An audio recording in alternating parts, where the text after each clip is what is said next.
What is up guys, Danny this side. So in this video, I'm going to show you how to create a Trello dashboard view with multiple boards. So first off, head over to Google or any browser and then in the search bar, type in Trello or you can type in Trello.com.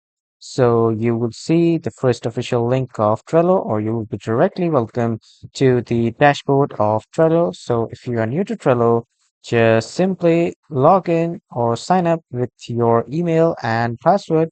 Now after that, you will be welcome to the home page of Trello. Now from here, you can create your own workspace or you can go to boards and from here you can create your own workspace by clicking on create a workspace. So I will just click on create workspace. I will just type in my name and uh, I will choose the workspace type. And after that, I will write my workspace description, but this is optional. So I will just simply continue. And after that, as you can see, I have created my own workspace. I'll click on create new board. After that, I will choose the color and then board title. I will give it first demo board. And after that, it will be visible on my workspace. I will simply click on create. So as you can see, I have created my first demo board.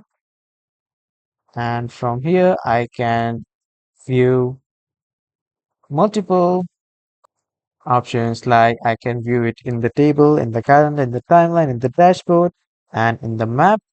So you have to start a free trial, but you have to pay a premium after that. So after clicking on free trial, you will see this type of pop-up to try Trello free for 14 days. And after that, 12.50 US dollars per billable user per month after the trial ends. So you can explore your more plans and then you can start a free trial. And after that, you can just simply view your first board in the dashboard view. So that was all for this video, everyone. Thank you for watching.